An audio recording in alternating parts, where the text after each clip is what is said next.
نمرود کون تھا؟ سب سے پہلے بادشاہت کا تاج سر پر رکھنے والا شخص نمرود تھا۔ 4 سال کی مدت میں 7,000 نومولود بچوں کو کیوں قتل کروایا؟ نمرود نے مینار بابل کیوں بنوایا؟ اور نمرود کی عبرت ناک موت کیسے واقع ہوئی جو تاریخ میں کسی انسان کی ایسے موت واقع نہیں ہوئی؟ دوستو، آج ہم آپ کو اس ویڈیو میں نمرود کے بارے میں ساری معلومات دیں گے۔ نمرود بن کنعان حضرت ابراہیم علیہ السلام کے دور میں بابل کا بادشاہ تھا۔ نمرود حضرت ابراہیم علیہ السلام کے چچا آزر کا چچا زاد بھی تھا۔ بعض کتابوں میں نمرود کو حضرت ابراہیم علیہ السلام کے دور کے فرعون کے نام سے بھی یاد کیا گیا ہے۔ بعض مؤرخین و محدثین کا کہنا ہے کہ اس ساری کائنات میں 4 شخصوں نے حکومت کی، جن میں 2 مسلمان تھے اور 2 کافر تھے۔ جو 2 مسلمان تھے وہ حضرت ذوالقرنین اور حضرت سلیمان علیہ السلام تھے، اور جو 2 کافر تھے ان میں ایک نمرود تھا اور ایک بخت النصر تھا۔ نمرود کا نام بخت النصر کے ساتھ پوری دنیا پر حکومت کرنے والے واحد مشرک کے عنوان سے یاد کیا جاتا ہے۔ سب سے پہلے نمرود نے تاج شاہی اپنے سر پر رکھا۔ اس سے پہلے کسی بادشاہ نے تاج نہیں پہنا تھا۔ نمرود کی بادشاہت کی مدت کے بارے میں اختلاف پایا جاتا ہے۔ اس حوالے سے بعض نے 400 سال، بعض نے 270 سال اور سب سے کم 69 سال ذکر کیے گئے ہیں۔ قرآن کریم میں نمرود کا نام صراحت کے ساتھ بیان نہیں ہوا، لیکن سورہ بقرہ اور سورہ انبیاء میں اس کا ذکر آیا ہے کہ وہ بت پرست تھا اور اس کی سلطنت میں بت پرستی رائج تھی۔ اس زمانے کے کاہنوں نے یہ پیشن گوئی کی تھی کہ ان قریب ایک لڑکا پیدا ہوگا جس کا نام ابراہیم ہوگا، جو بت پرستی کا مقابلہ اور نمرود کی سلطنت کو ختم کرے گا۔ نمرود نے ابراہیم علیہ السلام کے خوف سے تمام نومولود بچوں کو قتل کرنے کا حکم دیا، لیکن حضرت ابراہیم علیہ السلام کی ولادت نمرود اور اس کے کارندوں پر مخفی رہی۔ نمرود کی بادشاہت کے دوران رونما ہونے والے واقعات میں سے ایک نومولود بچوں کا قتل عام تھا۔ یہ واقعہ اس وقت پیش آیا جب اس دور کے کاہنوں نے یہ پیشن گوئی کی کہ بابل میں ان قریب ایک بچہ پیدا ہونے والا ہے جس کا نام ابراہیم ہوگا، جو بت پرستی اور نمرود کی بادشاہت کے خاتمے کا باعث بنے گا۔ اس پیشن گوئی کے بعد نمرود نے تمام حاملہ عورتوں کو جمع کرنے اور ان سے پیدا ہونے والا نومولود بچہ ہونے کی صورت میں اسے قتل کرنے کا حکم دیا۔ بعض تاریخی مصادر کے مطابق نمرود نے ابراہیم کو دنیا میں آنے سے روکنے کے لیے 4 سال کی مدت میں تقریباً 7,000 بچوں کو قتل کروایا۔ ان تمام سختیوں کے باوجود حضرت ابراہیم علیہ السلام مخفیانہ طور پر پیدا ہوئے۔ جب حضرت ابراہیم علیہ السلام کی ماں کو درد ذا کا احساس ہوا تو شہر سے باہر چلی گئی اور ایک غار میں بچہ پیدا کرنے کے بعد غار کا دروازہ بند کر کے شہر واپس آ گئی۔ حضرت ابراہیم علیہ السلام کی والدہ ہر روز حضرت ابراہیم علیہ السلام کو دودھ دینے کے لیے مخفیانہ طور پر وہاں جایا کرتی تھی۔ بعض تاریخی کتابوں میں حضرت ابراہیم علیہ السلام کی ولادت کے حوالے سے آیا ہے کہ نمرود نے نومولود بچوں پر صحیح نگرانی کرنے کی خاطر اپنے سمیت تمام مردوں کو شہر سے باہر نکال دیا اور تمام عورتوں پر کڑی نگرانی شروع کی۔ ایک دن نمرود اپنے وزیر آزر کو کسی کام سے شہر روانہ کرنے پر مجبور ہوا۔ اسے شہر روانہ کرتے وقت تاکید کی کہ وہ اپنی بیوی کے پاس نہیں جائے گا، لیکن آزر شہر میں داخل ہونے کے بعد اپنی بیوی کے پاس چلا گیا، جس سے اس کی بیوی حاملہ ہو گئی۔ وہ اپنی بیوی کو شہر سے دور کسی غار میں لے گیا اور وہاں اسے کھانے پینے اور دیگر ضروری چیزیں مہیا کرتا رہا۔ کچھ عرصے بعد جب نمرود کو کاہنوں کی پیشن گوئی کے غلط ہونے کا یقین ہوا اور وہ دوسرے مردوں کے ساتھ شہر واپس لوٹ آئے تو اسی زمانے میں حضرت ابراہیم علیہ السلام غار میں پیدا ہوئے تھے۔ حضرت ابراہیم علیہ السلام پیدا ہوئے اور خدا نے ان کو مبعوث بے رسالت فرمایا اور حضرت ابراہیم علیہ السلام نے توحید کی دعوت دینا شروع کر دی۔ نمرود چونکہ بت پرست تھا اور اس نے اپنی سلطنت میں بت پرستی کو رائج کیا ہوا تھا، جب حضرت ابراہیم علیہ السلام نے توحید کی دعوت دینا شروع کی تو اس نے حضرت ابراہیم علیہ السلام کی مخالفت کی۔ نمرود کا محل مختلف قیمتی پتھروں کے بنائے ہوئے قیمتی بتوں سے بھرا ہوا تھا۔ نمرود بتوں کی پوجا کرنے کے ساتھ ساتھ خود بھی خدائی کا دعویٰ کرتا تھا۔ حضرت ابراہیم علیہ السلام مختلف طریقوں سے لوگوں کو توحید اور یکتا پرستی کی طرف دعوت دیتے تھے۔ حضرت ابراہیم علیہ السلام نے ایک دن مخفیانہ طور پر بتوں کو توڑ دیا تو آپ کو نمرود کے سامنے پیش کیا گیا۔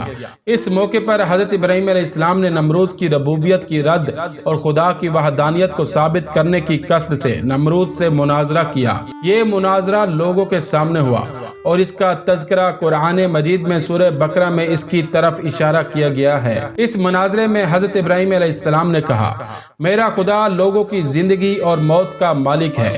اس کے جواب میں نمرود نے بھی کہا میں بھی زندگی اور موت دے سکتا ہوں۔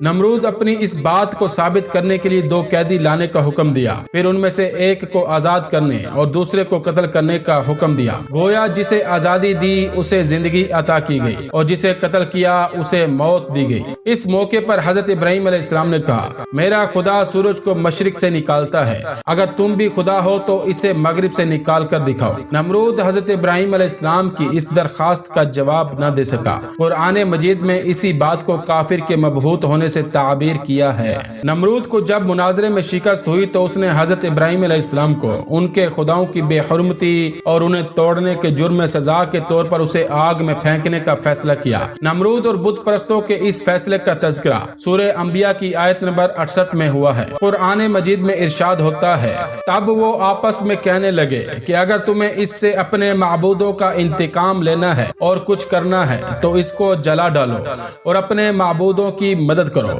نمرود نے حضرت ابراہیم علیہ السلام کو آگ میں ڈالنے کے لیے ایک خاص جگہ تیار کرنے اور لوگوں کو لکڑیاں جمع کرنے کا حکم دیا۔ حضرت ابراہیم علیہ السلام کو جلانے کے لیے لکڑیاں جمع کرنا لوگوں کے لیے اتنا مقدس اور بہت اہمیت قرار دیا گیا تھا کہ عورتیں اپنی حاجات کی برآوری اور بیماریوں کی شفا یابی کے لیے بطور نذر لکڑیاں جمع کرنے لگی۔ تاریخی کتابوں کے مطابق بابل کے رہنے والوں نے حضرت ابراہیم علیہ السلام کو جلانے کے لیے ایک طولانی مدت تک لکڑیاں جمع کی تھیں۔ جب لکڑیوں کو آگ لگا دی گئی تو اس کی حرارت اتنی زیادہ تھی کہ کوئی بھی اس کے قریب نہیں جا سکتا تھا۔ اسی بنا پر حضرت ابراہیم علیہ السلام کو اس آگ میں پھینکنے کے لیے منجنیق کا استعمال کرنا پڑا۔ اس دنیا میں جو سب سے پہلی منجنیق بنائی گئی تھی وہ حضرت ابراہیم علیہ السلام کو آگ میں پھینکنے کے لیے نمرود نے بنائی تھی۔ قرآن کے مطابق جب حضرت ابراہیم علیہ السلام کو آگ میں پھینکا گیا تو خدا کی طرف سے آگ کو ٹھنڈا ہونے اور حضرت ابراہیم علیہ السلام کو نہ جلانے کا حکم ملا۔ یوں یہ آگ حضرت ابراہیم علیہ السلام کو کوئی نقصان نہیں پہنچا سکی۔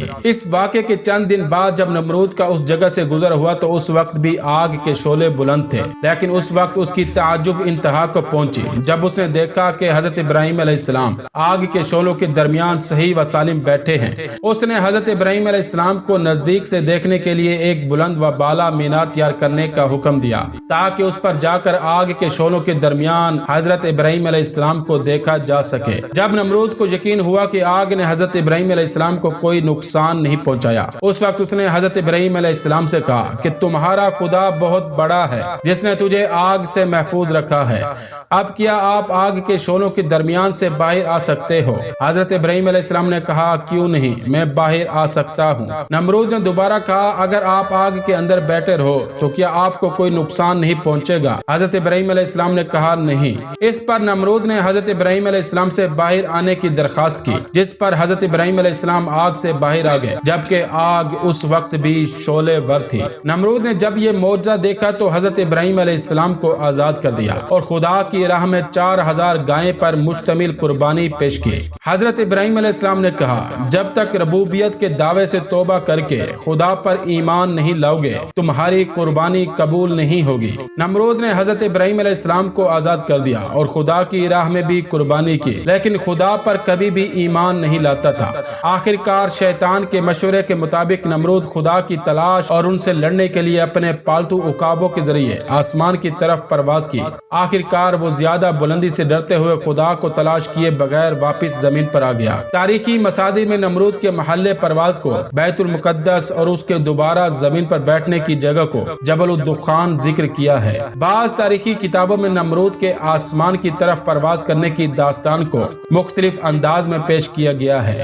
کتابوں میں ذکر کیا گیا ہے کہ نمرود نے خدا سے مقابلہ کرنے کے لیے ایک بلند و بالا مینار بنانے کا حکم دیا جو مینار بابل کے نام سے مشہور ہوا، جو کچھ مدت بعد خدا کے حکم سے نابود ہوا۔ بعض مفسرین کے مطابق سورہ نحل کی آیت نمبر 26 میں اسی واقعے کی طرف اشارہ کیا گیا ہے۔ قرآن مجید میں ارشاد ہوتا ہے ان سے پہلے لوگوں نے بھی ایسی ہی مکاریاں کی تھی تو اللہ کا حکم ان کی عمارت کی بنیادوں کی طرف سے آ پہنچا اور چھت ان پر ان کے اوپر سے گر پڑی اور ایسی طرف سے ان پر عذاب واقع ہوا جہاں سے ان کو خیال بھی نہ تھا۔ اس آیت میں خدا نے کافروں کے اس عمارت کو تباہ کرنے کی طرف اشارہ کیا ہے جسے لوگوں کو دھوکہ دینے کے لیے تعمیر کیا گیا تھا۔ آسمانوں میں خدا کی جستجو سے جب نمرود نا امید ہوا تو ایک فرشتہ انسانی شکل میں اس کے پاس آیا اور اسے یکتا پرست پرستی کی نصیحت کرتے ہوئے کہا، اے ضعیف انسان، خدا سے ڈرو اور اس کی نافرمانی سے بچو، کیونکہ خدا کی قدرت اور طاقت تم اور تمہاری فوج سے کہیں زیادہ ہے۔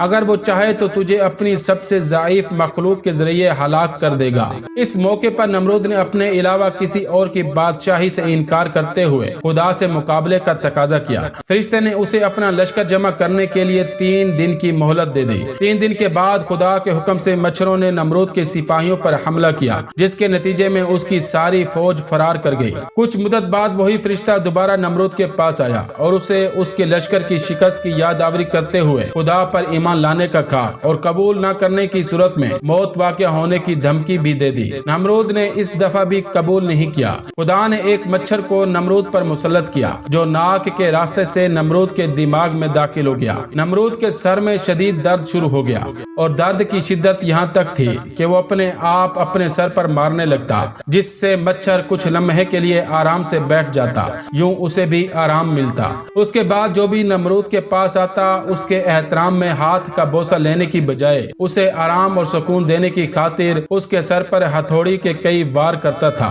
اور اسی طرح یہ حالت 40 سال تک جاری رہی۔ اس کے بعد نمرود دنیا سے چل بسا۔ میرے دوستوں نے یہ ویڈیو مکمل دیکھ لی، تو کیسی لگی آپ کو ویڈیو؟ امید کرتا ہوں کہ آپ کو اچھی ویڈیو لگی ہوگی، آپ کے علم میں اضافہ ہوا کہ نہیں ہوا، آپ ہمیں کمنٹس کر کے بتائیے گا، اور ایسی اچھی ویڈیو دیکھنے کے لیے ہمارے چینل کو سبسکرائب کیجیے گا۔ اوکے، اللہ حافظ۔